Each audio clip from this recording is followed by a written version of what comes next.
Good evening, எல்லோருக்கும் வணக்கம். தமிழ் பாரம்பரியத்தின் மாதாந்திர நிகழ்ச்சிக்கு உங்களை அனைவரையும் வரவேற்கிறேன். இன்றைக்கி ஹெரிட்டேஜ் ஆஃப் அடையார் பற்றி மிஸ்டர் வெங்கடேஷ் பேச போகிறார். எல்லாருக்கும் எங்களுக்கெல்லாம் ஏற்கனவே அறிமுகமானவர். கூவம் பற்றி பேசியிருக்கார் ஒரு தடவை. Before we start the program, Tamil பாரம்பரியத்தோட எங்களோட ப்ரோக்ராம்ஸை பற்றி ஃபியூ வேர்ட்ஸ். இது எங்களோட மாதாந்திர கூட்டம் ஒவ்வொரு சனிக்கிழமையும் மாதம் முதல் சனிக்கிழமை, ஒவ்வொரு மாதமும் முதல் சனிக்கிழமை இதே அரங்கில் நடைபெறுகிறது 5:30 மணிக்கு. கட்டணம்லாம் ஒன்றும் இல்லை. Variety of topics we cover. Art, architecture, temple, ஓவியம், சிற்பம், ஹிஸ்ட்ரி, மேத்தமேட்டிக்ஸ், அஸ்ட்ரானமி எல்லாம் கவர் பண்ணுறோம். Anything related to Indian heritage, culture, science we cover. That is one of our things that we do. We also have every year we do a site seminar. Or a cultural place எடுத்துட்டு we go and spend 1 week there. We have been doing it for several years now. 7th site seminar நினைக்கிறேன் இது. 7th or 8th site seminar. We started with Mahabalipuram, we did Pudukottai, Ajanta, Ellora, Gujarat, Tirunelveli. This year, in coming January, we are doing Bhubaneswar. Group of 40 people, we go there, we spend 1 week there looking at temples. In the year, pretty much everything is closed, but if you are interested in participating in the next year program, you can contact us. There will be an email circulation sheet. If you write your name and address, we will send you mails about our program. So, this is ரெண்டாவது. மூணாவது we have something called a Pechu Kacheri, which we organize in the month of December, right around the music time. Or theme எடுத்துட்டு we organize talks on it for a couple of days. In the year theme Mahabalipuram. So we cover all aspects of Mahabalipuram. And the Pechu Kacheriyoda program design is currently going on. In a few weeks we will announce the schedule. It will be like a 2-day event. Morning and afternoon sessions இருக்கும். And it's a continuous event thinking about Mahabalipuram. That's one of the programs that we do. Other than that, we do small programs for schools and things like that as well. With that, I ask Ramki to introduce the speaker of the evening.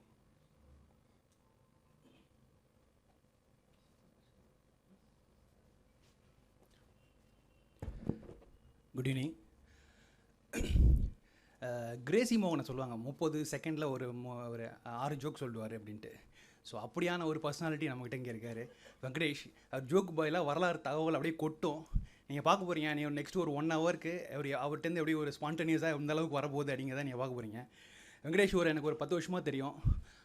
Ponniyin Selvan குரூப்பில் ஒரு முக்கியமான founder. அவர் நிறைய drips அழைச்சிட்டு போயிருக்காருங்களா. நாங்கள் 2ஆம் யாத்திரை போயிருக்கோம்.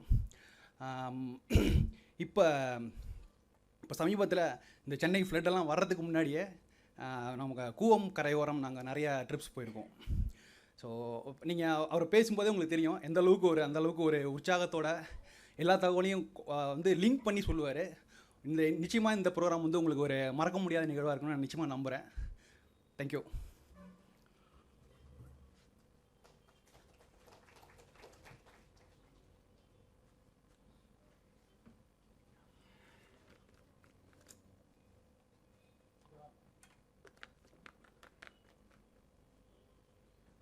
Good evening. I just pray that the laptop cooperates till the end because we just changed the laptop now. So first work பண்ணல. This is basically a local history event. Chola Chera பாண்டியர்லாம் ஒரு 10 வருஷமா ராம்கி நாங்களாம் யாகு குரூப்பில் பொன்னியின் செல்வன் யாகு குரூப்பில் we are all so involved in that. Can't really relate.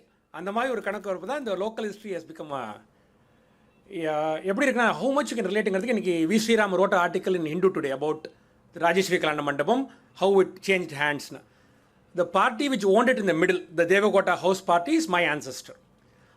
And Sriram is one of my classmates from LKG. அதனால் ஸ்ரீராம் நம்மளை பற்றி பேசியிருக்கான் அப்படின்னு நினச்ச உடனே he called me. என்ன ஸ்ரீராம் அப்படின்னா said உங்கள் வீட்டில் யாரோ பைத்தியம் இருந்தாங்களா அப்படின்னா. நான் என்னத்தை கேட்குறேன்னு எப்போ கேட்குறேன் அப்படின்னா. இல்லை உங்கள் வீட்டுக்கு அந்த ராஜேஸ்வரி கல்யாணத்துக்கு பின்னால் வீட்டில் பிரபா ஸ்ரீதேவன் க்ரூ அப், த ஜஸ்டிஸ் க்ரூ அப் டெய்லி யாரோ வந்து நைட் கத்துவாங்களா, somebody was mad, யாருன்னு கேளு அப்படின்னா. இது அடுத்த வாட்டி ராதாகிருஷ்ணன் ரோடு வாக் போகிறப்ப வெங்கடேஷோட சொந்தக்கார ஒருத்தர் பைத்தியக்காரன் இருந்தான்னு சொல்லிடுவோம். That is the local history part of it. You can relate and different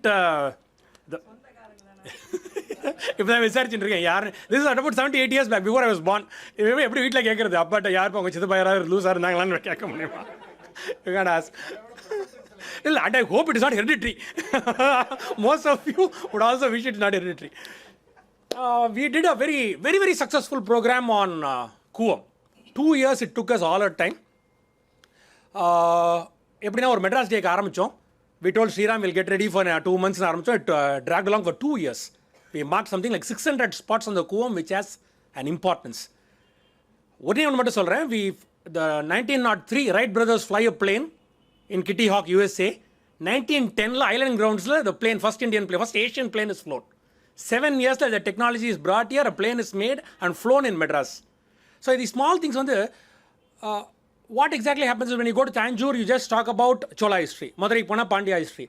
When we are doing a river, it's like a slice of a cake, layer வரும். You can, at the same time, we'll be talking about Portuguese, we'll be talking about Dutch, we're going to talk about all of them. Armenians, we're going to talk about the Pandyas, the Cholas, the Pallavas, or a cake slice, you get a different taste at every, and it has scope for everybody to enjoy. So that is what we enjoyed about the Kuvam program. It was a really successful program. We made almost 1,200 of us, we made the city take notice of this river. இவ்வளோ history இந்த ரிவரில் இருக்கா அப்படின்னா we made them take notice, and as a consequential effect, automatically we had to do Adayar. Adayar is always the poorer cousin of the Kuvam history அப்படின்னு நினைச்சோம் நாங்கள். But we were stunned. We were stunned at the history of the Adayar within the city and just outside the city. என்ன ஒரு variety, எவ்வளோ people. That's what I just said. Ukrainian starts a secret society. A Swiss general wins a war for the French. The Portuguese build a fort which is knocked off by the Dutch. The British being built bungalows. இதெல்லாம் விட்டுட்டு, one thing I would say is, the Kuvam is about the imperialism of the British. Big buildings to impress the people that they ruled. Adayar, we found, was a lot more about the aspiration of the Indians. They came from outside, settled in Madras, and they grew. They tried to change identities. It happened to many things. That's what it's just a part of history. People should not get offended. He said, high caste women dance like dasis, and dasis dressed up like high caste women. Commoners posed as kings, and kings had to act as commoners. Everything happened. I think we're going to go through all of them, and I hope we have time till yeah. So the Adayar, one of the Adayar வந்து ரொம்ப நாளா name கிடையாது. Full scale one, full பண்ணுமா? How do you do it? This is not my either.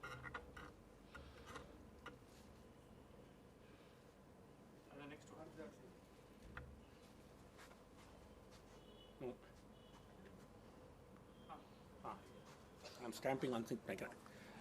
The Adayar was the only other name that we could identify for the Adayar. 2 names we could identify was, one is the Chengalpet River. The British thought that the river came from Chengalpet. Just like the Kuvam was earlier called as the Pundamalli River or the Triplicane River, they called it. And Mr. Veludharan, one of our members who is sitting here, he discovered a culvert which says it is called Vanmiki Nadar or Vanmiki Nadi. Because there are a lot of Ramayana related stories in the temples around Girigambakam, Manapakam, where the Adayar enters the city. But Adayar eppadi vandirukkumna name, the river doesn't really join the sea. What small outlet you see is for the tidal water to come in. If you go to the broken bridge, you can see that the tidal water rushes in during the evening. Except for these floods, when they open up Chenbarambakam, water doesn't really get out from the Adayar into the sea. And Adayar is much better off than Kuvam in the quality of water because of the tidal. It's an illusion if we think that it is fresh water flowing in. Civilization is almost a synonym of rivers. Wherever you see civilization, it has been on the side of the rivers. Why this bond? Why should art, literature, dance, and dramatics flourish because of a river flowing next? That's a question we all have. And we have a theory saying that it is always assumed that rivers contribute to art and culture on its banks. And religion for that matter. Buddha often used the Ganges as a metaphor in his teachings. He used to say the east flowing Ganges, you can't stop that. This is the Thiruvayar. You can see Carnatic music thriving there. The Kaveri had its Chola architecture and Carnatic music on its banks. Even the Pallar, which is to a certain extent water was running, we have silk industry, we have the Pallava sculptures happening. But are all rivers equal? What about the rivers that have turned to urban sewers, so smelly that nothing but slums survive on their banks? What culture can these rivers have? This was the question that was haunting us before we started Kuam mapping. Would a cultural mapping of these semi-urban rivers tell us their heritage? And a point that we always discussed was, rivers are not equal. If they are perennial and if they are not perennial, do they have a culture and do they not have a culture? Basically, you can tackle it in a socio-economic angle. If the river is flowing throughout the, you have, what is perenniality in the sense that when it is raining, there is water everywhere. There is water in the river and the water in the land. So you don't really require water during the rainy season. When it is not raining, the river should flow. So that means the river should have started in a hill where there is ice or snow, or it should start in an area with a different rainy season. So what happens is when water flows throughout the year, there's a lot of economic abundance, and the spare money goes into building temples, other things. So we can always relate culture to a perennial river.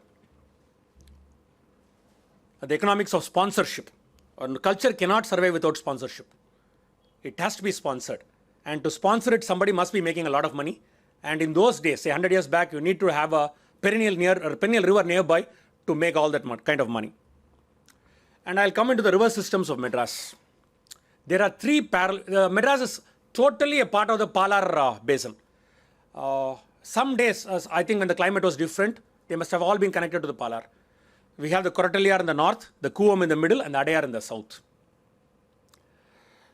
So these parallel rivers are cut by a man-made channel in the middle, the Buckingham Canal.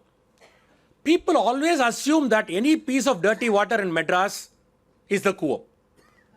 Kuam is an independent, separate river.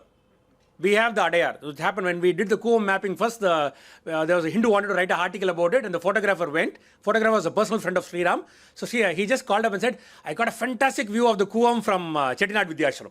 Sriram said, that's not the Kuam, that's the Adayar. You are 5 miles away. You go to a Gaiety Theatre and have it shot. So people assume all these. The easiest way to assume that there was a lot of boat movement is to look at the Buckingham Canal and imagine that boats went in Kuam and Adayar. They never did. Water was always flowing for less than a month.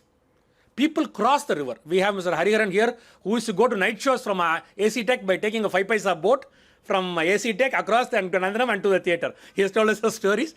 This crisscross was happening. The linear travel was never happening in Adayar or Kuam. It was always happening in Buckingham Canal. So this is how most of these photographs, 100% of these photographs are not mine. They have been picked up from the net and they have been picked up from my group members. So this is, I think, taken from a plane. This is how the Adayar, you can see that small place where the tidal water gets in. And you can also see that the entire river is lower than the sea level. There's no way this water is going to run there. So this is the Adayar. This is the Adayar, how it starts. That is the Chenbarambakam Lake. You have that spot there, the pointer. Yeah. So you can see the river starts ahead of Chenbarambakam, and somewhere near Tirumudivakam, the surplus of that lake comes into the river, and the third is exactly where it gets under the airport runway. That is the biggest ecological mistake that we made in Madras. The water of the Adayar was flowing. There's the red one, is it? Yeah. Yeah. This is where you can see the runway. This is where it gets under the concrete of the runway, a wide river. But I always used to wonder, for a 42-kilometer river, why does it have such a big bank? Such a big width. And it becomes a 30 feet or 40 feet width under the airport. That is where the surge of the water takes place during the flood. Huge volume of water comes in, has to go underground, and when it comes out in a great force. Another peculiar thing is the two rivers of Madras. The upper one is the Kuam and the lower one is Adayar. They are pretty close. In fact, We have pictures and maps of Chenbrambakam from 1850s, 1860s, not before that. Chenbrambakam is obviously a man-made lake, and there seems to be a connection. An offshoot of Coom could have become what is Adayar today, because Adayar, for its 42-kilometer width, 40 km length, can't be so wide. It could have never carried so much water. And when we are connecting rivers, I like to mention one. Therinjo Theriyamalo, I think we have connected a lot of rivers. Say 2 years back, the Godavari, which starts in Nasik, was connected to the Krishna. And the Krishna cuts across all these rivers, Pennar, Swarnamukhi, then Korataliyar, and then gets into Pundi, and gets into across the Kuvam into Adayar. So technically a river in Maharashtra is connected to the Adayar. Adayar is the last river they have connected it to. So if we want, of course, you cannot talk about transporting the water from tomorrow, because from where the Godavari joins the Krishna near Vijayawada, but from Srisailam we get the water to, much ahead of it, we get it to the Telugu Ganga. So all these rivers have been somehow connected for smaller irrigation and drinking water projects, but technically they have all, because they have cut across the Deccan Plateau. Cut across and it comes, what river starts near the Arabian Sea comes into the Bay of Bengal. This is the Chenbrambakam. Look at the spelling. The British spelling of Chenbrambakam, I think this was 1870 or something. And isn't this line too straight for a bund? That's what we thought. Could it be an offshoot of Kuam that became the Adayar? And this is a very peculiar lingam at Shiva temple right below the bund of Chenbrambakam. And it is dressed up like an Amman, and they treat it as a mother goddess. It has eyes, it has a nose and all stuff. And the point is, why build a temple under bund? Perhaps it was a river bank. These are all, we're shooting in the dark, but I think something might work out of this. Another place where the Kuam and Adayar came very close to each other was the Manimangalam tank, where your T-Nagar is, where you go to shop your Diwali saris, was one huge lake. And the Kuam comes, that I think should be the lake area, and this should be the Lakeview Road. They come very close to each other. So at one point, say 100 years back, floodwaters could have crisscrossed from across the lake, across the rivers, anywhere on the way, and the hurry to get into the sea. So this is an aerial shot again. That greeny area is the Theosophical Society. That island is called Whale Island. We still don't know why it's called Whale Island. Perhaps it looks like a whale, or perhaps a whale beached here. Something. That the island is called a Whale Island. And so you can see all this water is tidal water on the rivers, not going into the sea. The upper one is the older map, 1840. This is the present map as of yesterday. So you can see there are lots of changes. Quibble Island, where you have the MRC Nagar, is no longer an island. It's just a U. And otherwise, the Manimangalam lake is there. There's no Manimangalam lake here. Otherwise, the shape of the river has more or less remained the same. There are small loops, small islands near Nandanam. I think all of them have been filled up. This is what I was saying about when Kuam is all about huge buildings. The British built, Chisholm designed, Nambarmal Chetty built, and huge buildings. The Kuam perhaps had the first architectural competition in India was for a Kuam building, the Senate building of the university.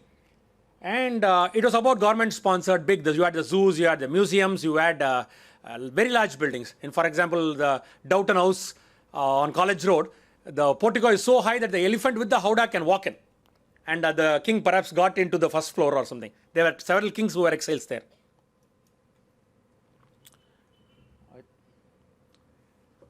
And this is about aspirations of the Indians. When I was in college, I said I spent 3 months in Vivekananda College with the history as an ancillary. And we used to have a professor who wanted to know which town all of us were from. And when we said Madras, he would say only a fisherman can claim to be from Madras. Everybody else has come in.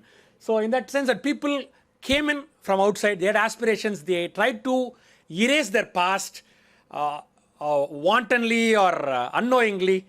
They were creating new futures, new pathways. Communities were creating new art forms for themselves. And most of it happened near the Adyar. It's fascinating when you look at that. You know about all these people who have been mentioned as adjectives, but I am not naming them. So this is what, a Ukrainian started a secret society. A Swiss general wins a war for the French. The Portuguese build a fort which the Dutch destroy. An Armenian builds a bridge. A Venetian visitor arrives in 1300. Can anybody name the Venetian visitor? Marco Polo. A Jesuit priest lived and died here. Pallavas and Chalukyas fight. Apostles and Alvars preach. That was incredible because we still have 3-4 places throughout the world where St. Thomas is supposed to have gone. And the church accepted last year that Thomas may not have come to Chennai.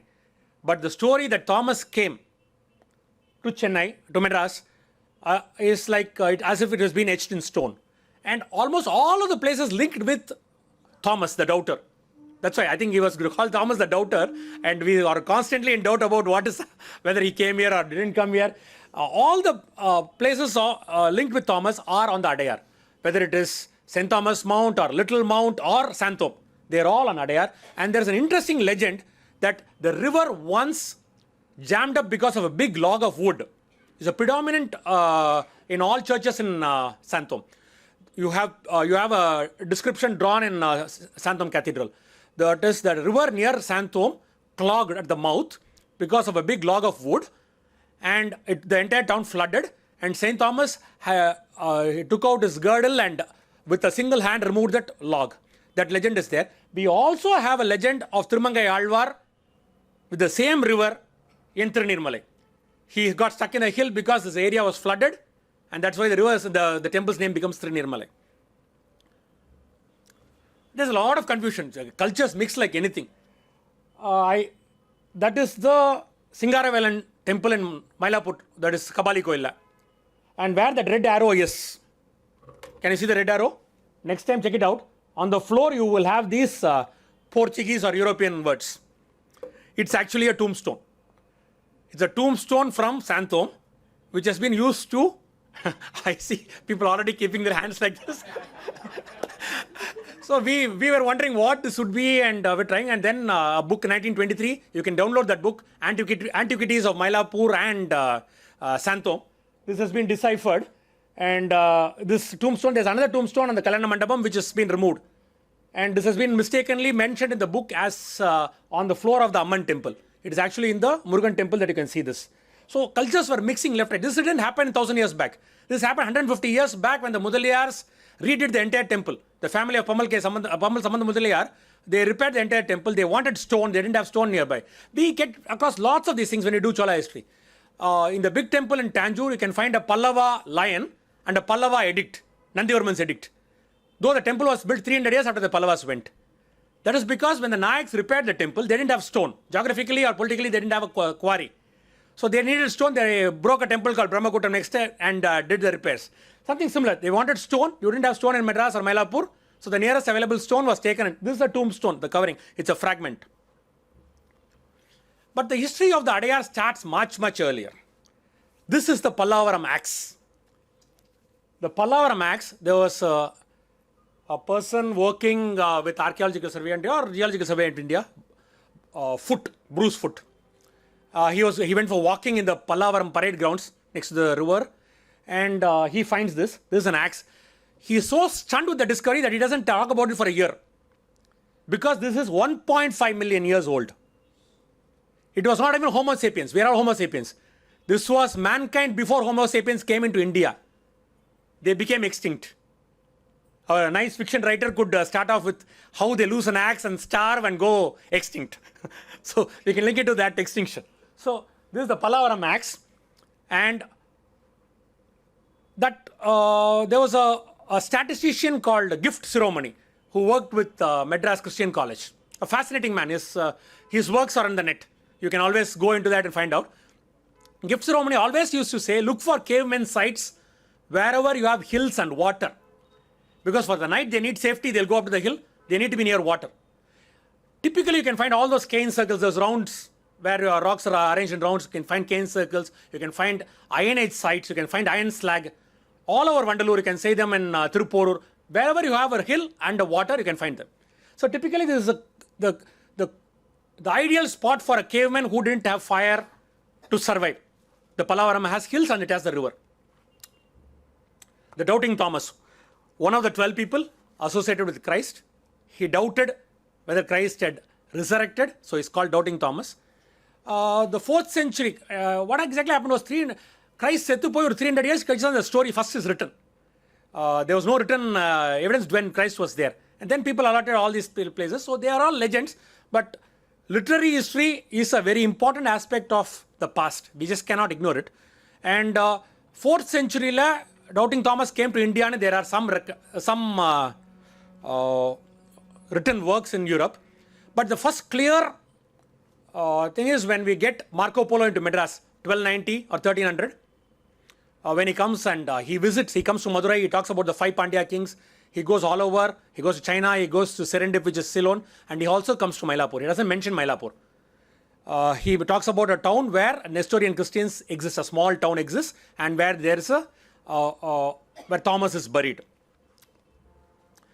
Then the legend catches up. This is a Raphael drawing, 1550, 1560, Renaissance, Baroque style, and you can see that Indian type person on the back.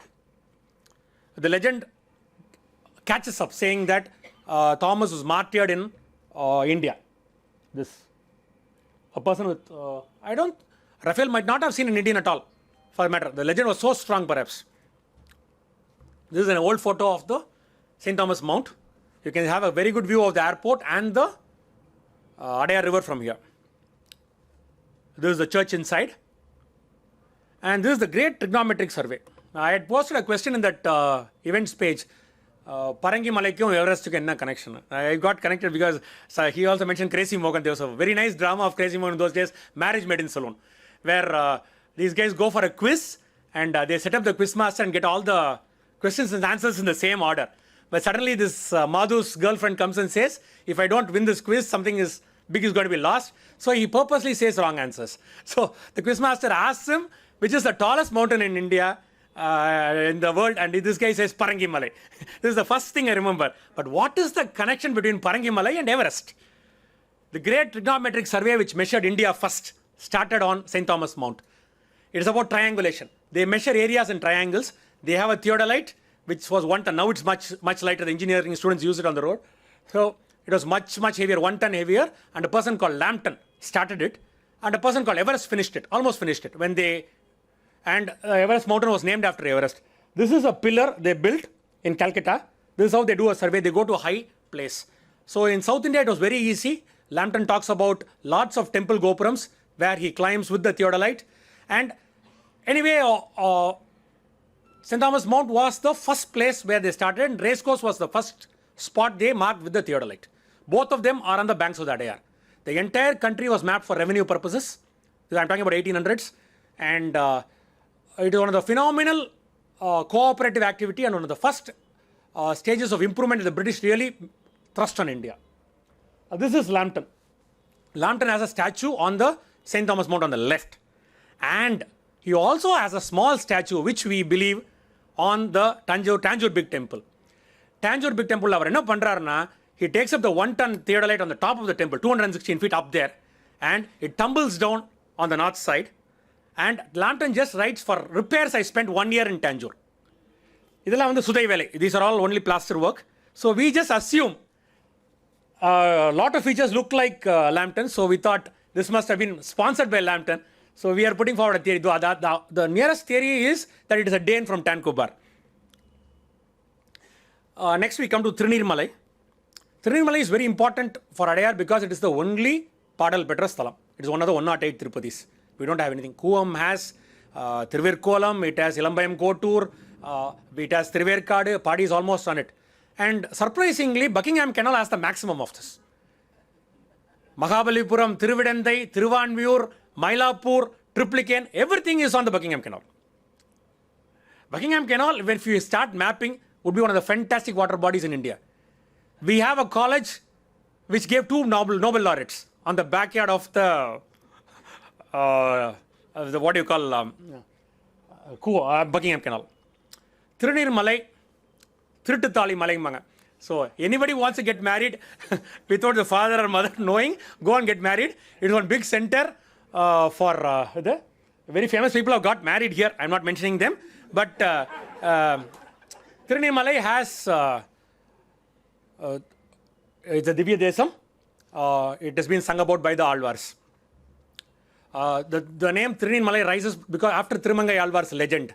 When Thirumangai goes there, he's not able to go to that. He gets caught in the opposite hill, and he talks about water flooding the area for 6 months. He has to wait for 6 months to see the god. And Adayar might never have flooded for 6 months. Would have been poetic license or literary license. But definitely there is a legend of, if I told this last year, nobody would have believed that Adayar could flood so much. Now these legends are being taken much more seriously. The Adayar River actually starts in a place called Manimangalam. It's a battlefield. You have a very old temple. I think I have a picture of that. Yes. And a big battle. The Chalukyas and the Pallavas fight. And Kalki has one version. History has another version. Kalki tends to believe that Mahendra Pallava was injured terminally. And that was the point when the change in this happened. Mahendra Pallava could have never gone to Vatapi and conquered him. His son, which was much more capable person, lesser art-loving person, who could go and capture. So I think Kalki tries to keep the death of Mahendra Pallava in Manimangalam. So it makes it very important. Sivagami Sabadam has a lovely couple of pages about how the Manimangalam battle, but that's fiction, so I didn't pick it up. And next important thing is that we come across the airport. Madras has one of the oldest airports in India, 1940s. And the Meenambakam village was right in the middle of the airport. Children used to play on the airport, people used to dry paddy on the airport. When planes came, everybody was driven away. So, and when there was spare time and there were no planes around, the first racing track was used. That was because I think there was the flattest piece of ground in Madras. The motor racing happened in, this was, I think, that was Jupiter Airways plane, KVLRM, Alagappa Chettiar of Karaikudi, Alagappa College. I think he was the first person to operate this as a hub. And next we could, I'm just touching on the places on Adayar so that you will know how important it is. The race course. The races started in 1777. Just imagine when the Mughals were ruling in Delhi, people were racing in Madras. There was so much importance given to horse racing by the British. And we had a very good opportunity to have on a trip to go inside the race course. Of course, 1820 it was made into a formal club. And the next one is right across the road. We have King Institute.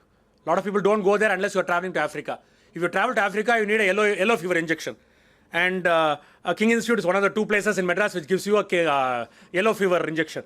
And one peculiar thing is that injection is supplied by World Health Organization. You need 20 people sitting there for them to open 1 ampule. So you have to wait till the lesser than 19 people come if you go on the wrong time. And King Institute has one remarkable, the eradication of smallpox happened in a big way because of the vaccines made in King Institute. This building was an Indo-Sasanic building. It was in 1899. And this is where the vaccines for smallpox eradication were made in India, one of the places, and substantially improved. This is something that we can still claim that is we have eradicated. The Marmalong bridge, it's no longer there. We have the Manimangalam bridge instead. The bridge was done in 1700s by an Armenian, so at the cost of 1 lakh, so that people could go from Mount Road to St. Thomas Mount. We will come across this Petro Uskan later also. He's an Armenian merchant. We'll come across him later. The first agriculture college in India was in Saldapet. 1850s, 1860s, they grew wheat here. Wheat on Mount Road. Just imagine. Exactly where we have, it's between the Toddantar Nagar and we have, this building is not the Saldapet college. This is the education building. We'll come to that. But this is exactly where the college was. The college went up to the Adayar and it was shifted to Coimbatore in the 1900s. But one of the earliest agriculture colleges, perhaps even in Asia, was on the banks of Adayar in Saldapet. That is because there are 2 major water bodies on either side, the Adayar and the Marmalong tank. This building is the Teachers Training College. Teachers Training College, the building is still there. You need to shaken up by the metro railway, but it's still there. And Radhakrishnan, Anand Iyengar, the first speaker. Then we had Srinivasa Sastri, everybody studying here. Adayar River has a very good link with Bharat Ratnas. There are at least 3 Bharat Ratnas linked with the Adayar River. Radhakrishnan studies here, MS lives next to it, MGR lives next to it. So And while talking about Bharat Ratnas, I love to put this question. Can you name one movie in which two Bharat Ratnas acted? Both of them are near the Adayar. M.S. Subbulakshmi and MGR. MGR does a small role in Meera, that of a minister. And it's perhaps the only movie that we can ever think of where two Bharat Ratnas acted. That is one advantage of studying something like a river. MSO, MGR, ஒரே பேஜில் நீங்கள் படிக்கவே மாட்டீங்க. They're completely different books you will be reading them. But when you look at a river, it brings in all sorts of people together who lived. And then you see the common things, you see some interesting facts, trivia like this. Nandanam and Gandhinagar are two developments on the banks of the Adayar. Nandanam is named after a Tamil year. Rajaji named it after the year. Tamil year is called Nandanam. So he named it there. And Gandhinagar, another fascinating thing about Gandhinagar is, it's 7 days before Gandhi died, the foundation stone was installed. January 23rd, 1948, 7 days before, Omandura Reddiyar, he does the foundation ceremony for Gandhinagar. It was initially called Gandhigram, then it became Gandhinagar. It was bought. Gandhinagar and Kesavarmalpuram are opposite of each other. Kesavarmalpuram belonged to the Kabali, the temples, Kesavarmal temple, and Gandhinagar fully belonged to the Mylapore church, the Santom church. They were both bought by the government and plotted out. This is Madras Club, MOWBRAYS CUPOLA. This is also on the Adayar. We have a lot of clubs almost all Madras clubs are on the banks of the rivers. We have on the Adayar, we have the boat club, we have the Madras Club and the golf course of the Cosmopolitan, and most of the other clubs are on the Kuam. This is the MOWBRAYS Cupola, where the MOWBRAYS road actually starts. We've forgotten the road, we've forgotten this name. And next we come across the Buckingham Canal cut. The Buckingham Canal was always connected to the Adayar on the south and the Kuam on the north. This 8-kilometer bit was done as a famine relief work. And the other day somebody had posted in a group where the boats for Mahabalipuram, the ticketing, it used to start in Kesavarmalpuram. You have to catch a boat to Mahabalipuram, it will cut across the Adayar, then go into Buckingham Canal. You had locks on both sides to maintain water levels. One of this, you can still see this lock near the Kotur railway station. You can see a lock near the Kuam behind the university. So we'll go into topics aspects here. I just came geographically. It's very tough talking about a river. You can talk about it for 4-5 meetings, but getting them into one or core way it was very difficult. Literature. Sekilar was born on the banks of the Adayar, Kundratur, Periya Puranam. We have a temple for Sekilar in Kundratur. That is where the literature part of it started. And then PAMMAL Sambandha MUDALIAR, the father of Tamil theatre. He did 96 to 100 plays. He was a trustee of the Kabali koil. The reform of the Kabali koil started when he was the trustee. And he was a lawyer. He ensured that only lawyers became actors. It is like or alamaramadi. It will take off somewhere. Say for example, or simple this, I just tell you how unconnected things can get such big reform. So they don't have ladies acting. So they'll need a feminine looking character, a male character to do the female roles. So they get hold of a lawyer called E. Krishna Adyar, who takes the roles very, very seriously and learns the Sadiratam. He gets so fascinated with the Sadiratam, he talks about development, he fights with Muthulakshmi Reddy and all that stuff. And at one point he needs a legitimacy for this. And appadan correct on Anna Pavlova, Rukmani Devi meets and comes. What is the local dance available? E. Krishna Adyar takes her to the music academy. She gets fascinated. We still don't know whether Rukmani Devi coined the name Bharatanatyam or Krishna Adyar named but the name had already come up. So how it starts? Total the politics was involved. We have a South African dancer who comes for the December movement, and she is very angry that the dance was stolen from the Devadasis, and she used to call some of the characters that we are talk about the three witches of Adayar. Muthulakshmi Reddy, Annie Besant and Rukmani. She says these people stole this dance form, actually killed the livelihood of one community. That's what she used to say.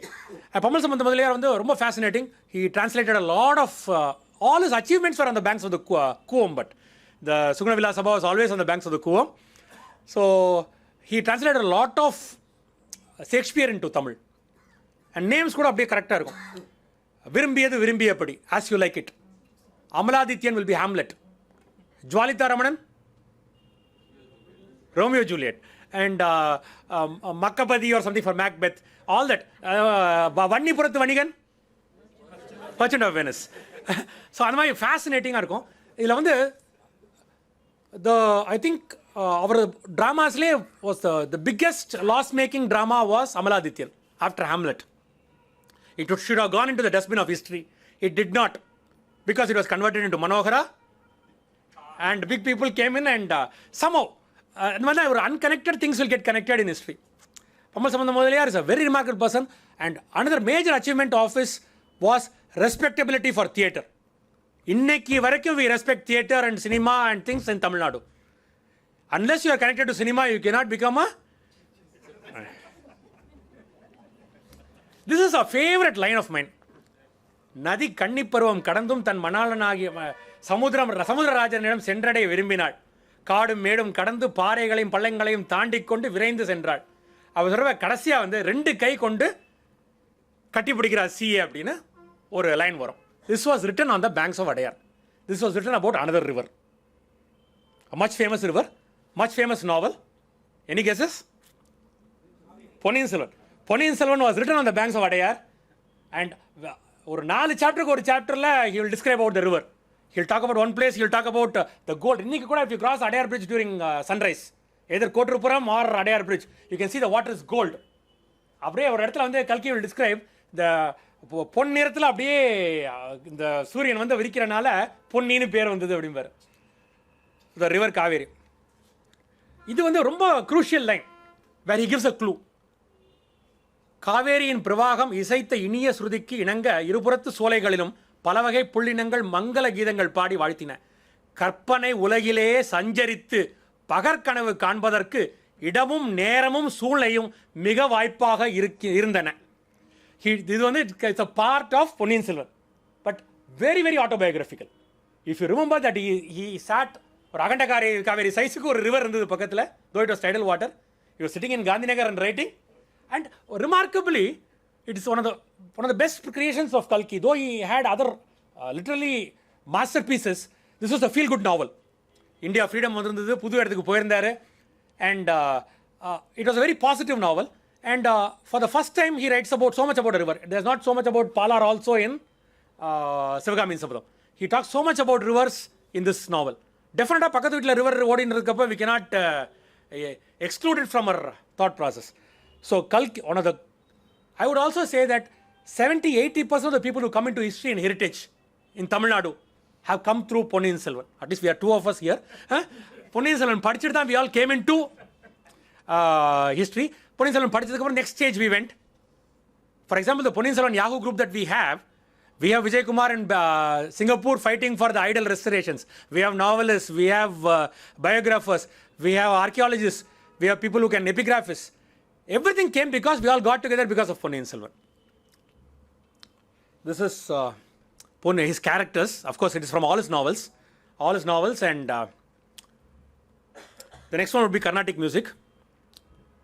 If my pronunciations are wrong, because I know very little about Carnatic music, THIRUNEERMALAI, where there was a big zamindar there. It is Sonti or Sonti Venkataramanaya? Sonti. Okay.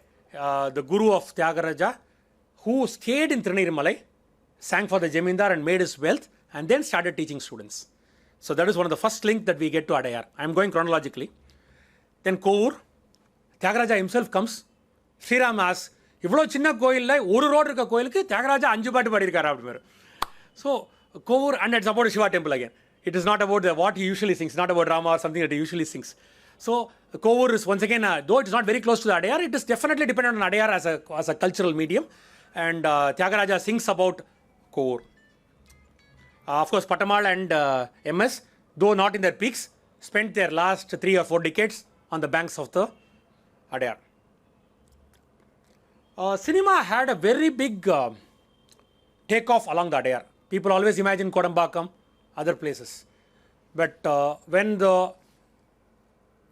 talkies started, 1930s, Meenakshi Movietone, Cinetone was one of the first companies. I think it was Movietone. I have exactly where Satya studio is. Angada, the first talkies were shot. Very interesting because people did not know about technology. The studio doesn't have a roof. They have to shoot in sunlight. So sunlight at the time they will go and eat and get back. Upon they will throw the food on the banks, attracting crows from the Theosophical Society. The crow shouts, the shot is lost. So they have a guy, an Anglo-Indian guy, who shoots in the air to disperse the crows. And he was credited in Pavalakodi. We have MKT's biographer here. Pavalakodi'la endla vandu Joe, crow shooter. So I just wanted people to imagine, this is not the Joe, this is a photo I picked up from the net so that people can imagine how it would be. So MKT has, the first superstar, has his first film, Pavalakodi. Subramaniam directs his first movie along the Meenakshi, SD Subbalakshmi. We have fascinating stories about Pavalakodi. We have Papanasam Sivan. Papanasam Sivan is a much ignored person when we talk about the Adayar history. He has been on this bank, he has been on that bank. On that bank, he sings a song about Annie Besant, Devi Vasante, in Vasanta Ragam. Still have a Vasanta Press Road next to the Theosophical Society. So that was Besant. In the Pakanda, he is the Asthana songwriter and the musician for Pavalakodi is remade 10 years later. And the same person writes 30 different songs. 30 songs for this and 30 different songs for that. So Papanasam Sivan is very much connected to the Adayar.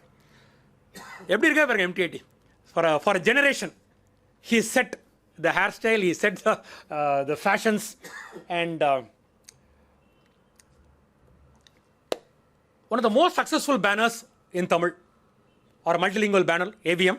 People imagine it started in Kodambakam. People imagine it started in Karaikudi. It started in Admiralty Hotel on Norton Road.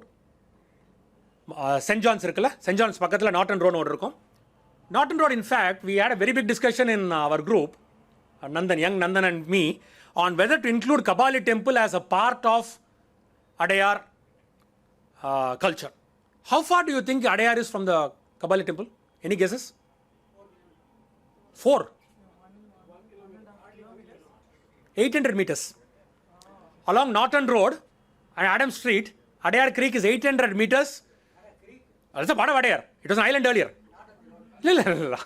We have a straight road going to the Kabali temple. So 800 meters. We are taking Kovur, which is 2.5 kilometers from the Adayar. Then Kabali temple is a part of Adayar history. The Santham Church is 1 kilometer. It's a part of Adayar history. So in the Prakriti, we will talk about the house owner, the Vijayanagaram clan later. But unfortunately, the Vijayanagaram king jumped off a balcony and died. And the house was supposed to be haunted. And nobody picked it up. The building is still there. You can still see that Princely Doors. There's a school there. You can see the Princely Doors. And AVM wanted big bungalows to shoot movies. He was shooting in Pundamalai High Road. He moved and started Prakriti Pictures. The precursor of AVM is a movie called, they still have that banner, Prakriti Movies or Prakriti Pictures, which was done there. And he made a fascinating movie there. Any guesses? Sabapati. Sabapati was made on the banks of Adayar, launched many carriers, launched humor as a genre for Tamil movies. I think people still laugh when you, especially that exam paper that he writes about Rockfort Express or something. So, this is a fascinating story. The royal family of Vijayanagaram, which owns Admiralty spot, they exited in a haste. Seen a ghost or something, they exited in a haste. And they left everything back and rented it to AVM.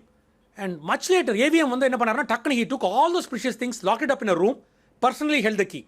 3 years later, when he put up a studio, in Karaikudi, he handed over the keys with the inventory. Exactly. So that is, AVM was a very, very honest person in the cinema. In cinema field especially, is a very honest person. That showed how much he was going to grow. We will come to the Theosophical Society. This is one big, we can do one separate talk about Theosophical Society and people linked with it. So first I will just, Alcott and Blavatsky, they start the secret society. They first tried to start it in Cairo. Then they started in New York. Then they come over to India. It was a secret society, mainly consisting of Freemasons. But they went one step ahead. They had letters dropping from the roofs. They had seances. They held their hands and prayed to the devil and all that sort of things. Alcott has a lot of personal history. He was a much fairer person.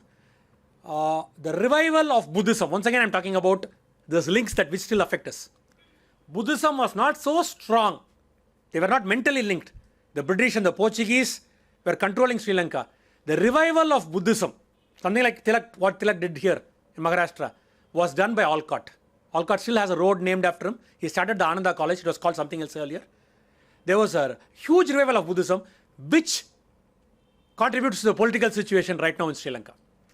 A neo-Buddhist revolution. Alcott was, the Alcott school is one of the, I think Alcott school was where the midday meal scheme was one of the earliest midday meal schemes was started. Kamaraj mentions it when he starts his midday meal scheme in 1960s. All these names you know. Montessori, the school teacher. Maria Montessori teaches in Adyar, the Theosophical Society. She comes here, then they arrest her because she is an Italian during World War, and her son is sent to the jail in Pallavaram as an alien. And then he is sent to Ahmednagar. Mario still lives. Mario lives in Netherlands. So she made a lot of, this was personally because Arundel wanted her to come here. So he brought, there's a photographer in a sari, yes. Maria Montessori in a sari. And then we have Margaret Cousins, a poetic family. The biggest achievement of Margaret Cousins, can anybody tell me? She set the Janagana Mana to tune. One tune. Madanapallila, she was teaching one of the group schools. Tagore comes, they set the tune, and she writes down the notation. Innekku varaikum adu marala. Margaret Cousins spent her last years in Adayar. She was always linked to Theosophical Society. She spent her life, she was cremated or buried on the banks of Adyar. Chiddu, we will come again. I think I don't have a photograph of Krishna Menon here. Krishna Menon, of course, everybody would have heard of. Nehru's best friend, who was Indian High Commissioner in the UN, Indian High Commissioner in... Krishna Menon, Krishna Menon came on the cover of Time. He was the person who spoke for several hours in the United Nations about Kashmir, and people say the Kashmir problem still exists because of that. Could have been settled, but for his love of oration. And Krishna Menon, the best thing that 90% the employee talking about the boss, it will be the best description of that person. Khushwant Singh has lovely things to say about Krishna Menon because he worked under him in the British High Commission. Not very repeatable in public audiences, but Khushwant Singh, I can't avoid this. Khushwant Singh used to say of Krishna Menon, he was a bachelor just like his father. So, about his boss. And another time when Pandit Nehru comes to London, Krishna Menon loves to pamper Nehru. The ice he used to love. So he pays a lot of newspapers to print this as the headline. And one typical thing that we have in the phone, we never type in the spell check. Adhe mari night when type set pandravanuku panditங்கிற word புரியல. So morning paper banned it Nehru in London. So these actually Khushwant Singh is sent to the paper guy to buy the first paper for Nehru. And he sees this, he doesn't know what to do.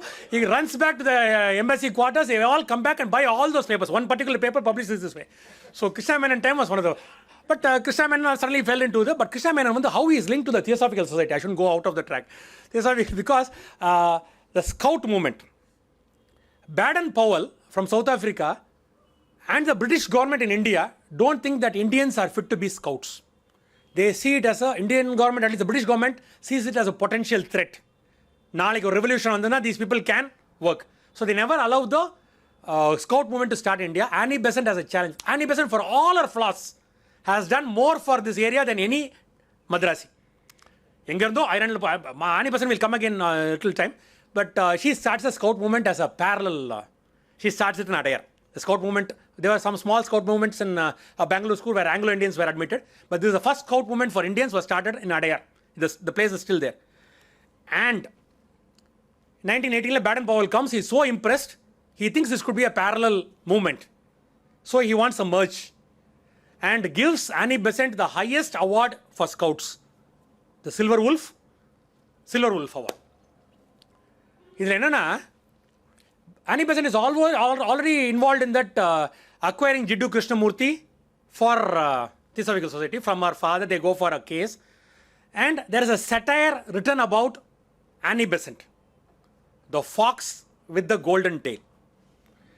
அப்படியே படிச்ச Annie Besant தெரியும். You know all the characters. If you know the story of Jiddu, you know. அது யார் எழுதுனா சொல்லுங்க? பாரதி. நாங்கள் என்ன நினைச்சோம், Bharathi he was making a satire after this Silver Wolf Award was given to her. Silver Wolf has been given to 10 people, 12 people in the history of Scouts. Annie Besant is the only person from India to get it. We thought. And then we see the dates. There's a 20-year difference. Ivar 20 வருஷம் கழிச்சு she gets the award. Bharati, as usual, was the Dirgadarsi. ஆடுவோமே பள்ளி பாடுவோமே என்னைக்கோ பேசுவார். அதே மாதிரி fox with the golden tail இவர் எழுதுறாரு. அப்படியே ஆனி பெசன்ட்டை பற்றி ஒரு ஆர்டிகல் எழுதுறாரு. She gets the Silver Wolf Award 20 years later. And then we have Tagore. Tagore's first choice for Vishwa Bharati. Shantiniketan was already existing. There was only a school there. First choice for Vishwa Bharati was the banyan tree in Theosophical Society. Then 1916 vararu, he is not able to, Arundel brings him, but I don't think anybody could have got along with these people of Theosophical Society to start a new institution or anything of that. Now he goes back and starts Vishwa Bharati. And the banyan tree is also important because there is a meeting there. The next meeting is in Mylapore, Westmada Street. And the third is the formation of the Congress. The Indian National Congress had its genesis under the banyan tree in Adayar. There were a lot of people who were involved. Britishers, Irish, who were involved in the Indian freedom movement at that time. When Indians were too afraid to talk, the Britishers were talking. We had Annie Besant this side. Even Arundel was arrested. Arundel was arrested with somebody called Wadia, a trade unionist, who had started a union for Binni along with... yes. And then on this side, this bank of the Adayar, we have Norton, early Norton, who is accused of sedition. After so many years, so many people are being accused of sedition today. No, a British attorney is accused of sedition because he is siding with the Indians. He gives a lovely speech on what is sedition. He says, if all this is sedition, I am trebly proud to be a seditionist. Another important thing about Norton was, there is a case in which he appears.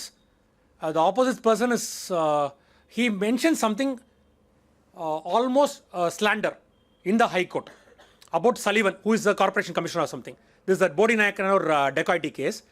Sullivan goes to court and says, accuse him for slander. அப்பதான் the courtல சொல்றாங்க, whatever you talk within the court cannot be used for slander. That, I don't know, I added in my other thing, a small, this that the court says that what you speak in the court is not a slander, is still, it mentioned under Norton's photograph, Norton's painting in the High Court. It's still there. Then, of course, we have the Indian National Congress, Margaret Jiddu. I think the most remarkable person to have been on the banks of Adayar was Jiddu. I always personally feel. Jiddu's father comes from Madanapalli. He has 2 sons. Jiddu here, at least Jiddu was the 8th son. So the astrologer said he was going to be somebody great like Krishna. That's why he was named Krishnamurti.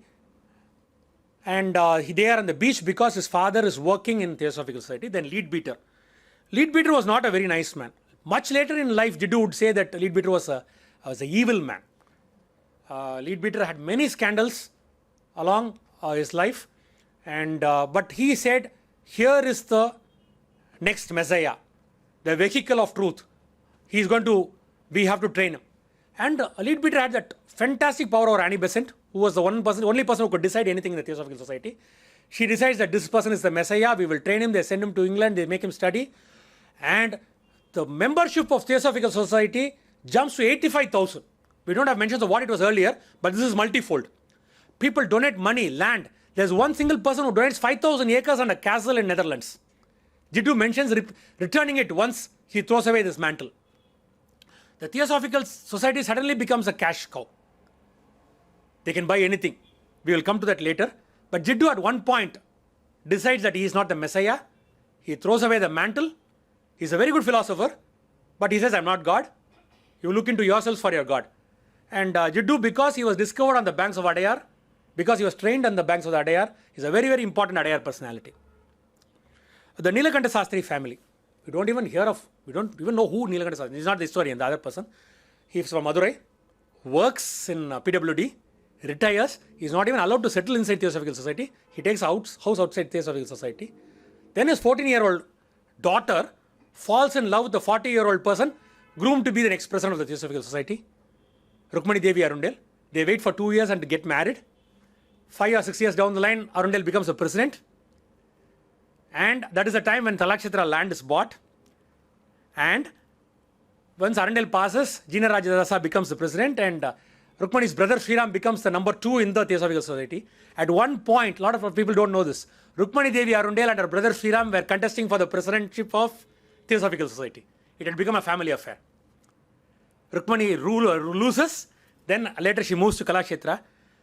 How one small family got to control 2 of the biggest trusts. That's what I talk about, aspirations of the people. People who come from elsewhere, settling on the banks of Adayar, suddenly they have so much aspirations, they have so much success waiting for them. This is Rukmani Devi Arundel. She married Arundel when he was 42 and she was 16. There was a lot of opposition from everybody except her family.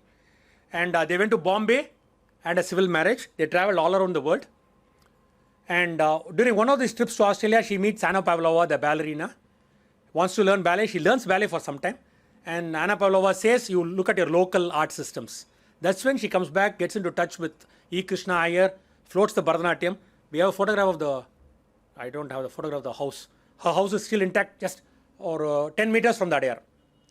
It's such a beautiful house. That is where perhaps Bharatanatyam was named. Where Bharatanatyam was sanitized.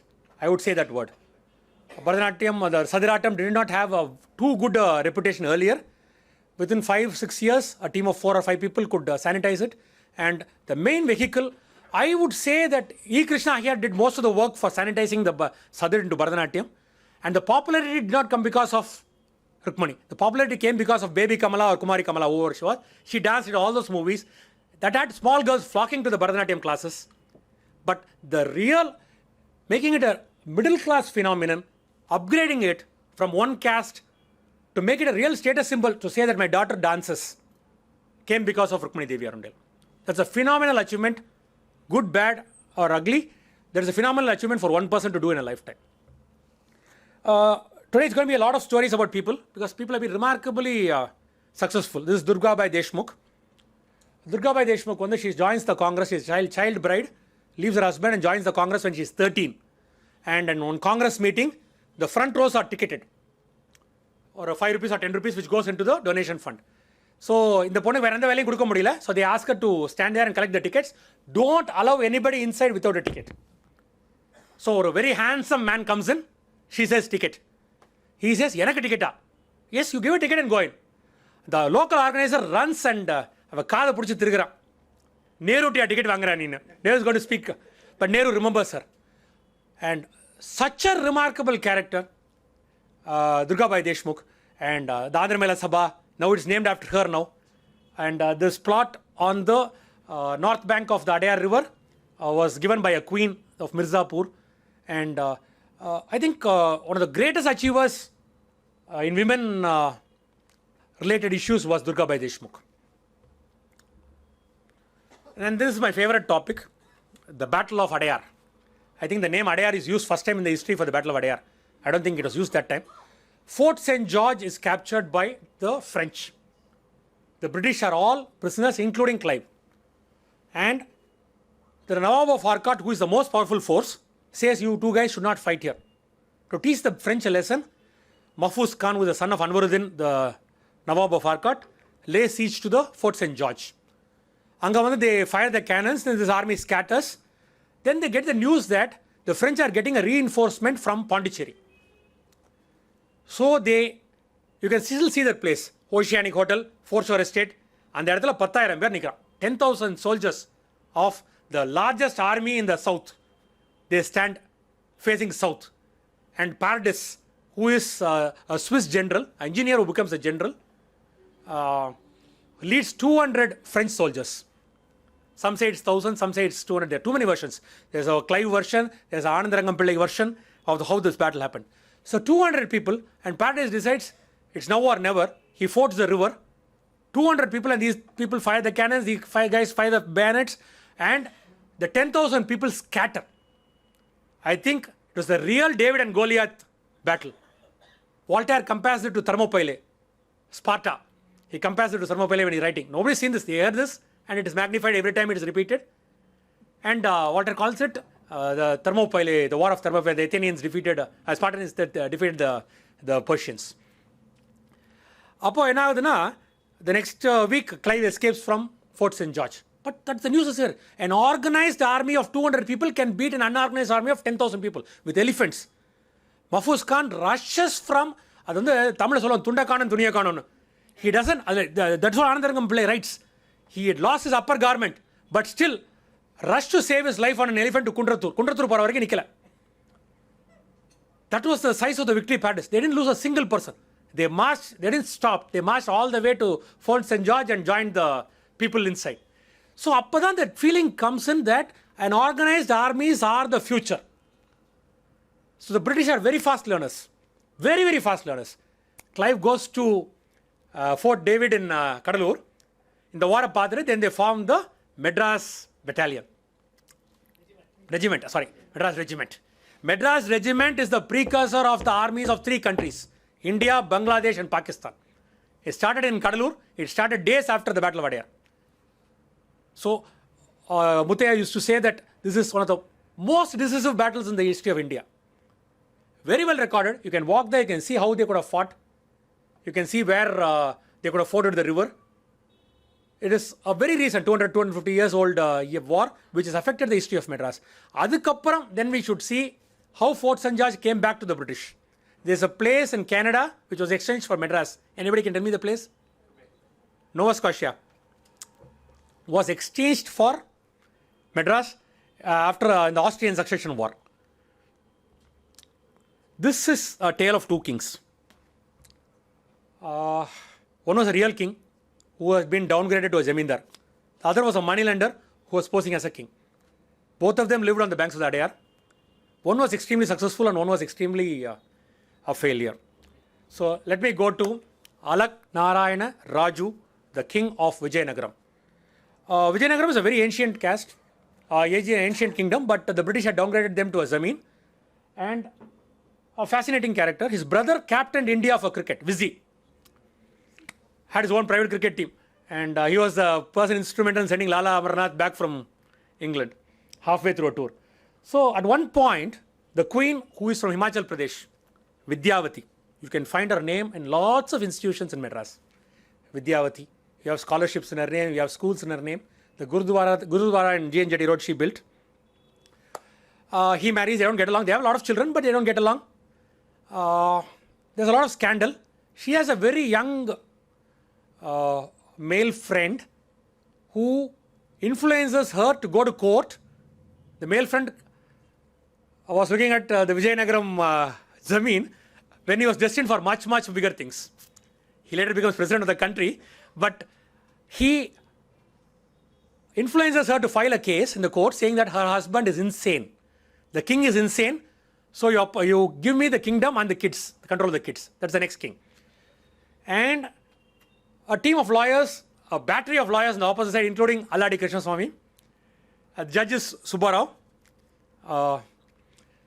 and the lawyer of Alaknarayan Raju tells him, you argue the case. Then this guy says, how can I argue against some of the top lawyers in the Madras presidency? He says, if you argue your case, the judge will be convinced that you are sane. So he argues the case. I have a gun license. If I was insane, will they give me a gun license? I have a driving license. I have gone this, I am a member of this club. But Subbarao is convinced about one thing, that this guy is sane. But the king made a mistake. The judge made a mistake. After being proven sane, he is the king who jumps from the balcony of that Admiralty Hotel and dies. So, very pitiable. People are fighting for kingdoms, people are fighting for other things. But this was one case of a king fighting like a commoner. Next is a commoner who posed like a king. This is that Admiralty School. The doors are still there. The Admiralty Hotel. Raja Sir Annamalai Chettiar, the founder of the Annamalai University, the founder of the Tamil Isai movement. His pluses you can list on one side. But for a change, let's talk about his minuses. Annamalai Chettiar's father must have been a moneylender. Annamalai Chettiar moved in. He was a political animal. He could sense what was happening. Annamalai Chettiar wielded more power than any politician in Tamil Nadu at one point. He was perhaps the most powerful Indian. When I said the most powerful Madrasi who lived on the banks of the Adyar, somebody in my group corrected me saying that MGR also lived on the Adyar. But at that time, I think Annamalai Chettiar was because of his closeness to Lady Wellington and Wellington. Wellington, he was the governor of Madras, had a very bad time, very corrupt. When he went, I get reminded of some judge also who did the same thing. When he went, he took off all the carpets, chairs, everything from Raj Bhavan, the governor's house, whatever it is. And they were all seized in the port. Nobody even thought that Wellington would come back to Madras as a visitor, but he comes back as Viceroy in Delhi in 5 years. So, Annamalai Chettiar's life path was parallel to Wellington. For example, he says at one point, Madras has become a big town, we need a mayor. Immediately the governor says, come on, let's have a mayor election. And Annamalai Chettiar says, what even the governor doesn't know. My son will contest for the mayor. Okay? And then the process is started, the election is announced, and the applications are invited. Raja Sir Muthaiah Chettiar applies, and they find he's underage. 6 months. So Annamalai Chettiar has the mayor election postponed for 6 months so that his son can compete. It's something phenomenal. You should read about Annamalai Chettiar in Caste and Capitalism in Colonial India, Pamela Price or Rudner. After Muthaiah Chettiar becomes the mayor of Madras, the first thing he does is he signs a property for himself, for his family, for a 100-year lease, 1932. Can anybody tell me which property that is? Not MRC Nagar, not Adayar, Marshall's Road, the wedding halls, Air India building. They still own it. Kings have lost their kingdoms. Kings have lost their purposes. But Annamalai Chettiar's family still controls that 50 acres. Long-reaching arms of Annamalai Chettiar. What he does is he's not a king or anything. Then what he does is he buys 100 acres, fences it, calls it Chettinad. There's no town called Chettinad. Chettinad is a big generic name. And he says, gets the title of Raja, just like Raja Ram Mohan Rai, a Raja title from the British. India he poses as the king. People don't know. People in the internet, no newspapers, you don't know what really happens. So he comes and poses as the king. I was always told that the protocol officer in Raj Bhavan was under the payroll of... so when Queen Elizabeth comes, the second lunch she has is in Chettinad Palace along the Adyar. People assume they were king. Then they used to call their son Kumar Raja. It was not an inheritable title. Kumar Raja, Kumar Rani, and it used to go like that. Last week I went to a village called Kottamangalam. I had to cross through Annamalai Chettiar's house in Kannadagatan. Google Maharaja's palace. I thought the ghost of Annamalai Chettiar is full-time working still. But the pluses are there. He starts, because he is not allowed to be the president of the Music Academy, he starts the Tamilisai movement. Not out of love for Tamil. He starts the Annamalai University. His uncle was the founder of Indian Bank. Then this family controlled Indian Bank for such a long time. So, this is his palace on the banks of the Adyar. This is a view from the nearby flat. You can see the Adyar, you can see the Whale Island. Early Norton, I spoke about him earlier. The Norton Road, who talks about the rights of a lawyer inside the court, as well as he talks about sedition. This is the line. If it be sedition, gentlemen, to rebel against all wrong, if it be sedition to resist class tyranny, to raise my voice against oppression, to mutiny against injustice, to uphold the liberties of the individual, to vindicate our common right to gradual but ever advancing reform. If this be sedition, I am right glad to be called a seditionist.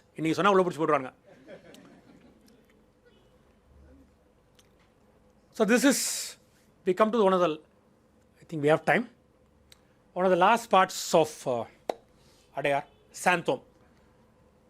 Santom has a fantastic history. I think it was a hotbed of politics for nearly 300 years. The man who controlled Santom controlled the Carnatic. The Portuguese came in first. This is a lovely altar in the Madre de Dios church. Mada Koil church in Ruko. Mailapurla Santamla, you have finished it. Most of the old buildings have been Belil and the arch, Ull and the altar Matu Katarko. This was controlled by the Madra family. Madra family could have possibly given the name to Madras.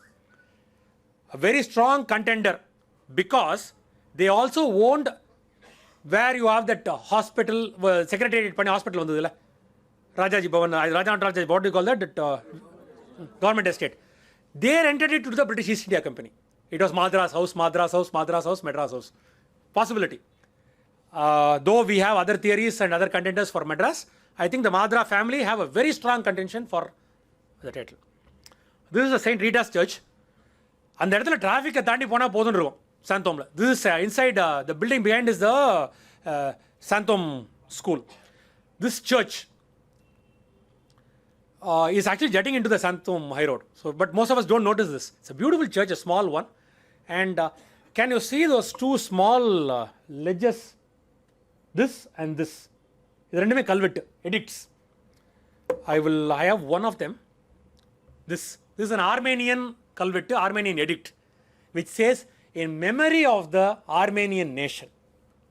In 1650, the Ottoman Empire and the Persian Empire, they split Armenia. Unakku paadi, enakku paadi. The country of Armenia, after 2,000 years of history, ceases to exist. And it was remembered in a small kalvettu on Santamai Road.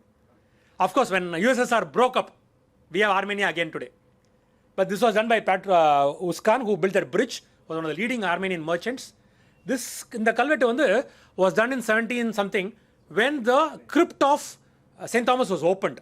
That's mentioned பண்றாங்க. They open it, அந்த டைம்ல இந்த கல்வெட்டு வைக்கிறாங்க. The next kalvettu is in Portuguese when this church was built. But this is a very remarkable thing. This you can see from only across the road. You have to cross the road and see it. ரொம்ப கேர்ஃபுல்லாக ரோட cross பண்ண அந்த road. So the idea of a Nestorian church in Santom is very, very old. 1300s, we have Marco Polo coming in 1200s, 1400s we have Conti coming, and it is repeatedly said, Mylapore, and they repeat a town of peacocks, அப்படியே வந்துருது. இன்னைக்கு கூட நீங்கள் போய் பார்த்தீங்கன்னா Jesus Christ statue within Santom will have 2 peacocks. There are lots of statues with peacocks, the peacock symbology. இதில் என்னென்னா, the Amman temple, the Thayar in that Vaishnava temple in Mylapore is called Mayuravalli. Mylapore has a Myl legend, and this is the third place where they pick up that legend. The Santom Church, this is a new church built in the British style. It is not the original, at least the basement is original, but this was built by the British, 1800s. This is the old church. இது பார்த்தீங்கன்னா ரொம்ப lost search மாதிரியே இருக்கும்.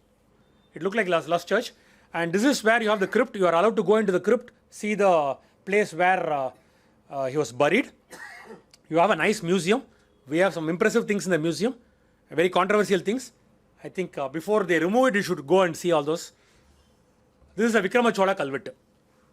Vikrama Chola 1150. This kalvettu is inside the Santom church. Was discovered in the Santom grounds.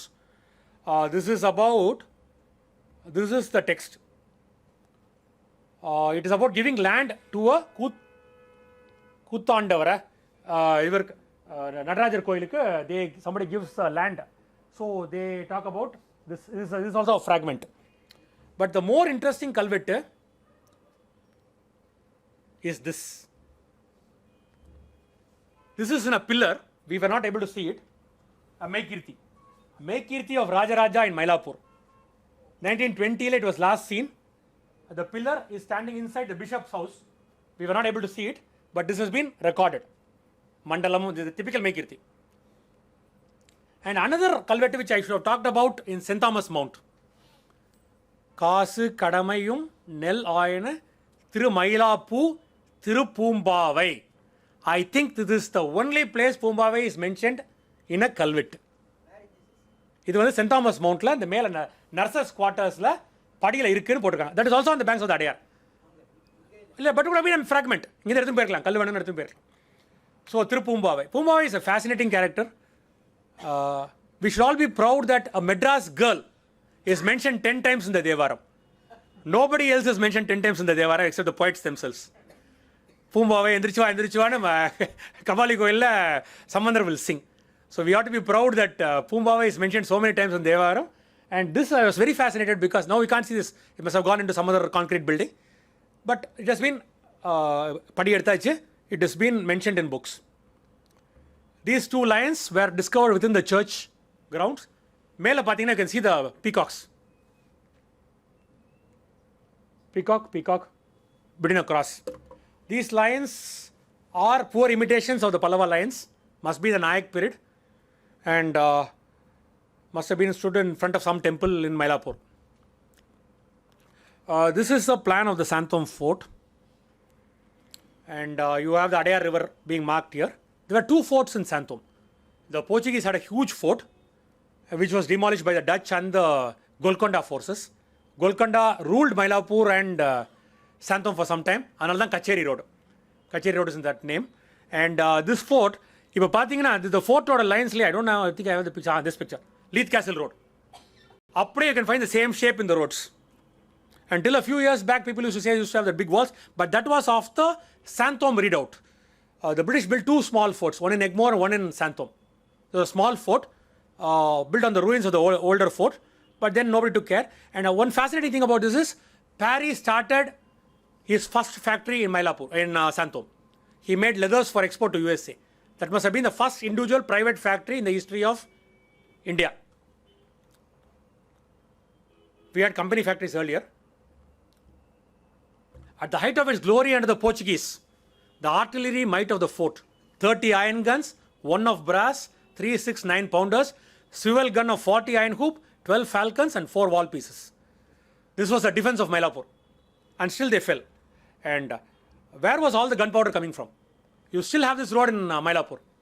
This is exactly Arundel Street ko Kacheri Road meet our powder mill, 2 lanes, where they made all the gunpowder perhaps. And I come to the last slide. We should be thankful for the flood, at least for one thing. It reminded us of the historical nature. It was a historical flood, and it reminded us of the history of this fabulous river. So I have left out a lot of important things. We are still in the process of doing the walks and the trips. We do a walk every month. We had a trip to Theosophical Society run by Srimati last month. Karine is conducting a Saldapet walk next month. He's a French architect. She is doing a Saldapet walk next month. We have a trip to Manimangalam sometime in January. It's a very cooperative effort. The work has been done by several people. We just put it in one forum, and so I think we should be thankful to all of them. The same way as CUPOLA, we also had a lot of people working. And people who are fascinated with local histories, what happened. For example, I live in a place called De Silva Road. Then I asked Sriram, who's this De Silva? Nama local Tasmac Madi, he had a wine shop within the fort, so they gave him 3 acres. So even if it is not fascinating enough, there's some history. You know what has happened there. We know exactly how many places Gandhi has stayed in Mylapore. We did a Mylapore walk last year, though it was not connected to this river. We discovered so many fascinating facts about Mylapore, which we had not known for 50 years of living here. So, in a way, finding local history is a very fascinating thing compared to the history that you read in your school. I'm very, very sure the local history will never find its way into a school textbook. Perhaps that's what makes it much more interesting. 90% of our history has been sanitized. It has been, for example, when I wrote the sequel to Ponniyin Selvan, எனக்கு ரொம்ப ஆசை ஒரு சீன்லேயாவது ராஜராஜ சோழன் ஒரு non veg சாப்பிட வைக்கணும்னு. As a king he would have eaten. Vandiyathevan would have eaten. Maximum thing that they eat is idiyappam, thengappal, idiyappam, thengappal. How many kingdoms can you conquer with idiyappam and thengappal? When I decided to write this, people warned me, you will be finished. You have a different impression about Rajaraja Cholan. And somebody asked, when Modi said that Indians have never wished for the land of other countries, somebody quoted the Cholas. Cholas have been bloodthirsty conquerors. You should look into the Mahavamsa in Sri Lanka and see how bad they were. But in Ponniyin Selvan, we imagine them.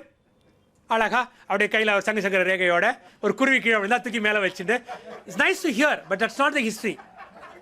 Ashokar Maram Nattar, Kolam Vettinarna, that is what we read in the books. That he also did that. And last week we had, 15 days back, we had Gopu speaking here on the Ashoka pillars. Ashoka's Kalvettu is so calm and convincing and peace-loving everywhere else except Kalinga. Kalinga, he says, if you dare wag your tail, you will see the other Ashoka. So kings had to be bad.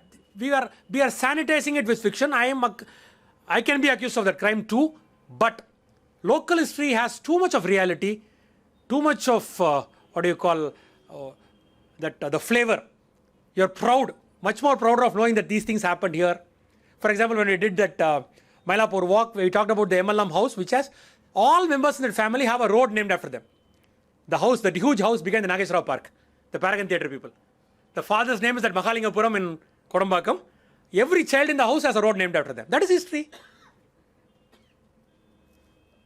So, local history brings down the time period. It gets it closer to you. In the sense that anything that happened in 70s is also a part of local history. 80s is a part. Yesterday is a part of local history. We don't have to look into kings. There's a lot of common people. How many common people did you read about in history books? Very few. Local history is about common people. It is all about individual achievements. People who fought and sought ambition. Greatness. So these 2.5 years when we did this Coom and this, and next we hope to do the Buckingham Canal and the Pallar, I think it's giving us a lot different. We are looking at our own history through a different peephole. It's making us more conscious of what is happening.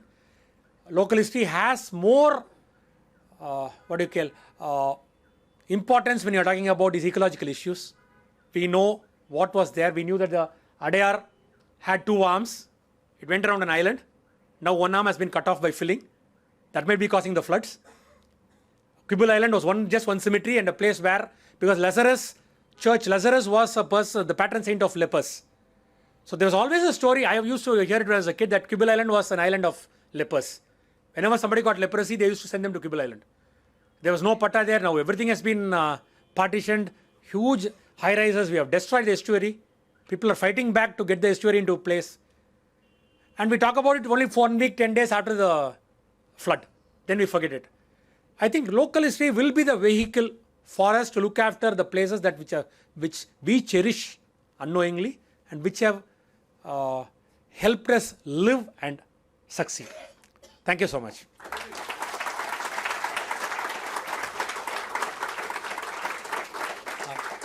I could answer any possible, if possible, a question. Yeah.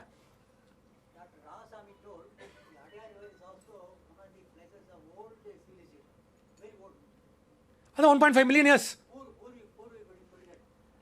We don't have very old excavations on the bank. The axe is older than anything. Mudumakkal Tali is 30,000 years old. This axe is 1.5 million years old.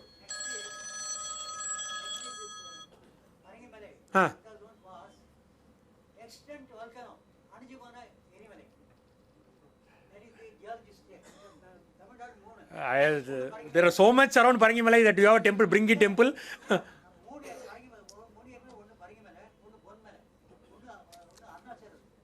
Definitely a volcanic origin because they are independent of build. Okay. It's a good point. You haven't told us actual source of the Adyar River. Manimangalam. There's nothing, it's a 10-foot stream, it starts sudden out of the middle of nowhere. And the water from the Vandalur hills come in. But this river sustains on the overflow of Chembrambakam. Till that the river is very... Not one source. There are two arms coming and joining. But this river is literally non-existent today with plots and factories all on either side. It starts where in Tirumudivakam where the Chembrambakam comes and excess comes and joins. There's no water otherwise. It's not a direct outflow of the Chembrambakam. No. Chembrambakam is it starts beyond the Chembrambakam. Actually, Adyar is not a single river. It starts from all the different areas and just collects into 3 different channels which come and join near Manimangalam. And then about 30% of the water of the Adyar comes from Chembrambakam. Adyar was not flowing here. Geologically, it was flowing in Padikarnai, Padicherry area. Swamplands is definitely attached to the river.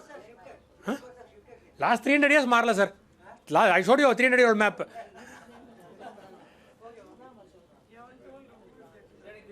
India Prasam. President of India? Huh? It is a?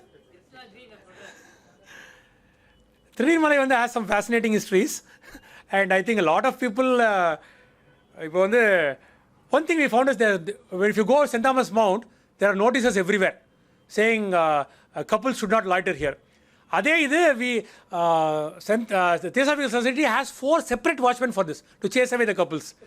My point is, if you are going to give awards for intercaste marriages, why are you stopping them? Huh? It is such a paradox. Theosophic society, we are told that we have four watchmen specially to chase away the couples. And we found these boards in the St. Thomas Mount also. I think Adyar has some close link with this these secret marriages.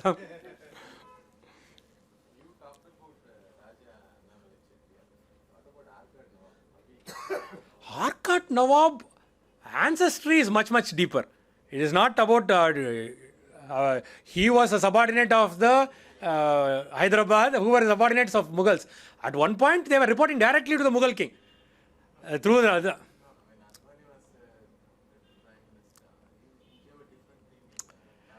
these have, for last 300 years, the Arcot Nawab have been having what you call a chatram or something on the road next to the Kaaba. It was just now demolished and they were given a compensation and they built elsewhere. They have a very long lineage. They have intermarried across the country and across the world. They were very closely related to the Nizams. They were underlings. Whenever the boss becomes weaker, the next generation starts. That's how Anwaruddin was one of the earliest of the Nawabs and he has a very close link with Adyar.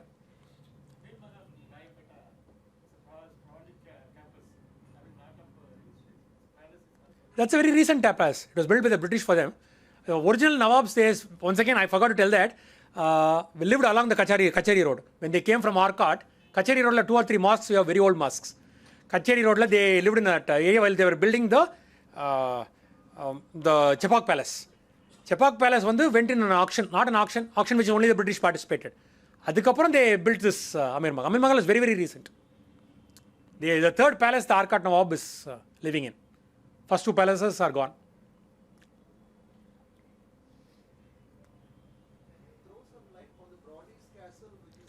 I actually had Brody's Castle on the other laptop. This was an earlier version of the speech. That is a music college. We had a bank which collapsed, spectacular collapse, 1906. They had 11,000 employees, 7,000 creditors, 1 million pounds. And one day it collapses, and in a way it was nice because, not because of the music college, because lots of Indians started banks immediately after that.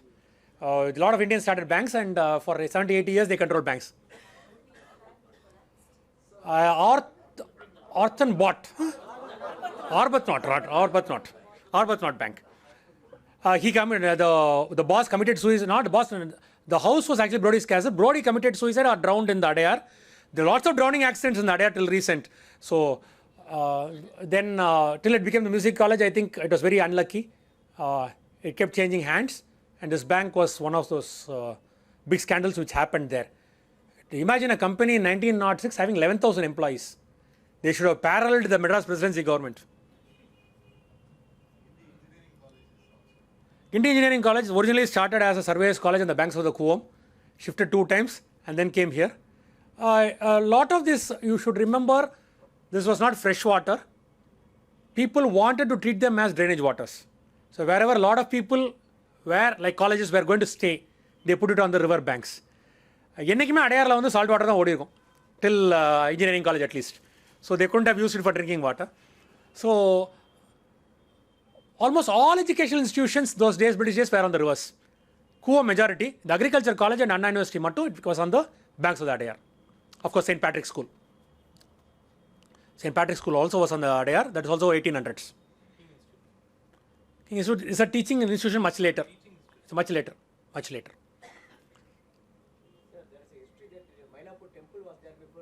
I knew somebody would ask this, but the other day when we did a trip,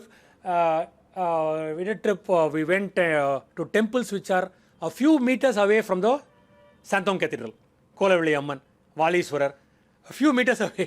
Adalan, they are intact, they have Vijayanagar Kalvette, they have everything. Why should Kapalik temple, which is could have been, why was that alone destroyed? So I think there is, I showed you a tombstone from the Santhom church in Kapali Koil. It is perfectly legitimate for them also to claim that we broke the church and built a temple.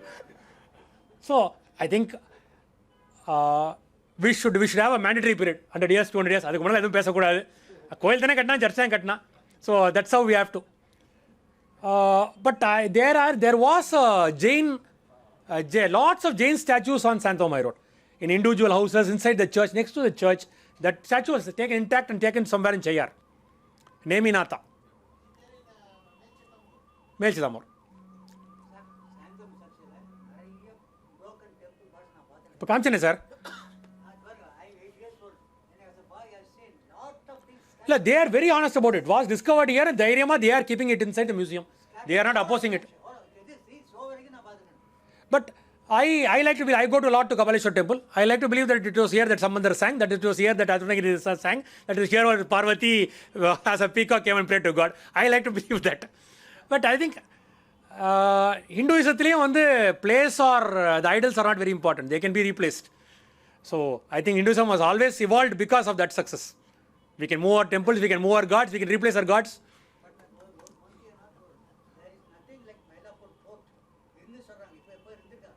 Sir, port எப்போ மாறுச்சுன்னா when the hull of the ship became different, became bigger. A lot of ports. We have a port called Tondi, which is in a straight line from Madurai. அந்த காலத்தில் Madurai must have exported all pearls and must have imported all horses through that. இன்னைக்கு ஒரு ஹல் பெருசாக இருக்க கப்பல் வர முடியாது. Definitely the Madras port must have been where that Adayar Creek is, where the sea join பண்ணிருக்க இடத்துல. It couldn't have been on the beach. It couldn't have been on the beach. It couldn't have, but beach itself is much later than the beach கிடையாது. கடல் was so close. Port போட்டதுக்கு அப்புறம் தான் beach வந்தது. I always like to say the biggest artificial thing in Madras is the Marina Beach. Man-made.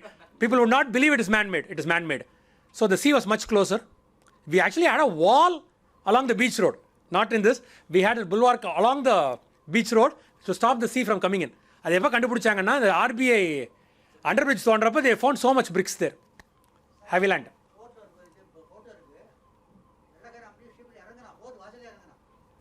அது அங்கே The original mouth of the Adayar River was at Portugal Estate. Not where it is. அந்த plan cleaner இருக்கும். Where we showed that earlier plan.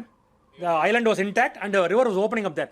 இன்னைக்கு நான் சொல்றேன் பாருங்களேன், the river does not open up into where it is now. It is only for the tide water to come in and go out. Much higher level. When water goes up, it goes in and comes out. And we walked up to the கண்டுபிடிக்கதே கஷ்டமாக போச்சு எங்கே கடலில் சேருதுன்னு. Then I understood why they call it Adayar. Perhaps அடைஞ்சு போனார்.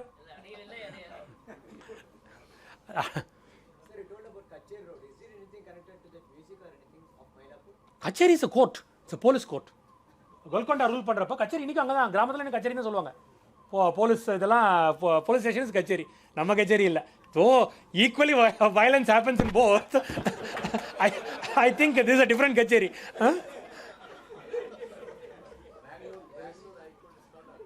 கச்சேரி. So this was during Golconda times. Golconda வந்து they were the people who conquered Portuguese. British never sent out Portuguese. Golconda invasion along with Dutch தான் they threw out the Portuguese. அப்புறம் Portuguese lived as individuals. They didn't were not as rulers but as individuals. Adayar River join பண்ணுற இடத்துல தான் sir இருந்திருக்கும்.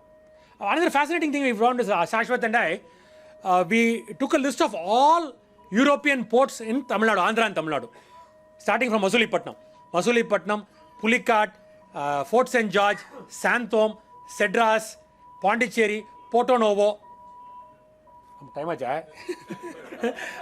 All this, they were all in spots where the river joined the sea, and they were all in the north bank. ஒரு 20 board பார்த்துட்டாங்க. 20 போர்ட்டும் where the sea, river joins the sea on the north bank. Santhome on the north bank of Adayar estuary, Fort St. George on the north bank of the Koil estuary, Cedras on the north bank of the PALLAVARAM estuary, Porto Novo, Pillar. அந்த மாதிரி ஒவ்வொரு ஊருக்கும் I don't know why what's so common about them, but the point is it must be that accretion of sand or something of that sort. The British, the Europeans always built forts on the north bank of the estuary.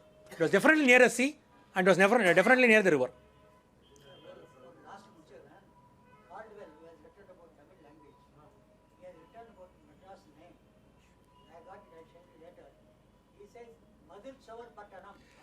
Sir, Vijayanagar எம்பையரில் ஒரு கல்வெட்டு இருக்குது sir. Neelankarai Pattinam, Puduppattinam, Madarasan Pattinam இருக்குது. Name அதே ஆர்டரில், இந்த ஈசிஆரில் நீங்கள் வருவீங்கள்ல அதே ஆர்டரில் இருக்குது. But we are just extrapolating. ஏதோ ஒரு சான்ஸ் வரட்டுமே. What else will you talk about? எவ்வளோ ஃபிக்ஸ்டாக இருந்தோம்னா Madras could be anything. Madra. We'll take one more question if anybody has. Otherwise, we'll. Very interesting. Oh, thank you. All right. Any one question? Anybody wants to ask? We are okay. Second president. Thank you, Mr. Venketesh, for a very informative and entertaining talk. On behalf of Tamil Heritage, we have a small gift for you. We don't have the next month's meeting, December first Saturday meeting, because we have the Pechu Kacheri. We will send you the schedule for the Pechu Kacheri on Mahabalipuram. Roughly, it will happen around the 24th and 25th. It's a 2-day event. All talks on Mahabalipuram, talks by various scholars. And the next monthly lecture will be on the January first Saturday. Thank you all for coming.